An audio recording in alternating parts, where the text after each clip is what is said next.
I will start my reading practice from the book Effective Public Speaking by Dale Carnegie. The Certainty of Reward. How I wish I could get you to prop this book open on your breakfast table every Fitbit morning tap at for a 2100 hours. Cylinder booking at 2100 hours. How I wish I could get you to prop this book open on your breakfast table every morning for a week until you had memorized these words from Professor William James, the famous Harvard psychologist. Let no youth have any anxiety about the upshot of his education, whatever the line of it may be. If he keeps faithfully busy each hour of the working day, he may safely leave the final result to itself. He can, with perfect certainty, count on waking up some fine morning to find himself one of the competent ones of his generation in whatever pursuit he may have signaled out. And now, with the renowned Professor James to fall back upon, I shall go so far as to say that if you pursue this self study in speech faithfully and with enthusiasm and keep right on practicing intelligently, you may confidently hope to wake up one fine morning and find yourself one of the competent speakers of the city or community.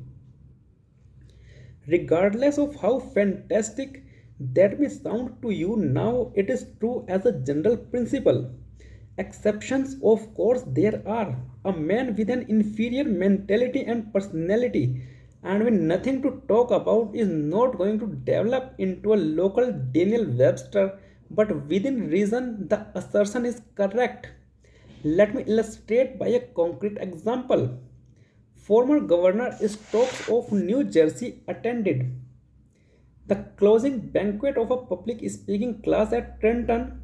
He remarked that the talks he had heard the students make that evening were as good as the speeches he had heard in the House of Representatives and Senate at Washington. Those Trenton speeches were made by businessmen who had been tongue tied with audience fear a few months previously. They were not incipient sirs, those New Jersey businessmen. They were typical of the businessmen one finds in any American city. Yet they woke up one fine morning to find themselves among the able speakers of their city.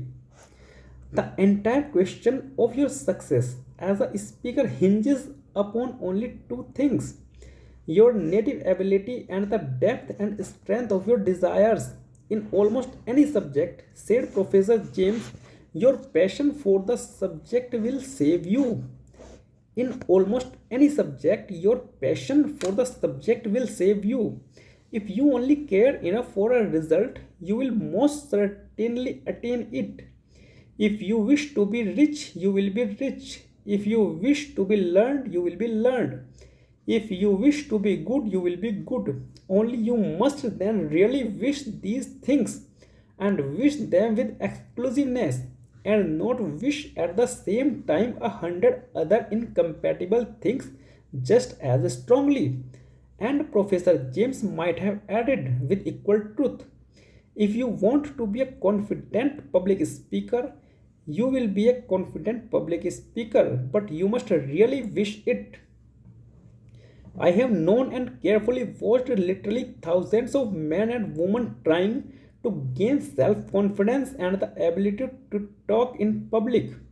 Those who succeeded were, in only a few instances, people of unusual brilliancy. For the most part, they were the ordinary run of citizens that you will find in your own hometown, but they kept on. Smarter men sometimes got discouraged or too deeply immersed in money making, and they did not get very far. But the ordinary individual will, with grit and singleness of purpose, at the end of the chapter, he was at the top. That is only human and natural. Don't you see the same thing occurring all the time in commerce and the professionals?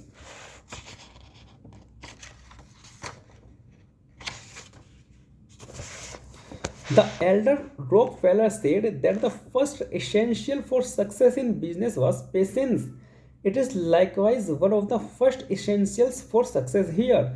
So, when the fight seems hardest and more hopeless, when your center gives way and your right recedes, attack, attack, attack, and you will save the best part of yourself, your courage and faith. Climbing the wild Kaiser. A number of summers ago, I started out to scale a peak in the Austrian Alps called the Wilder Kaiser. Baedeker said that the ascent was difficult and a guide was essential for amateur climbers. We, a friend and I, had none, and we were certainly amateurs. So a third party asked us if we thought we were going to succeed. Of course, we replied.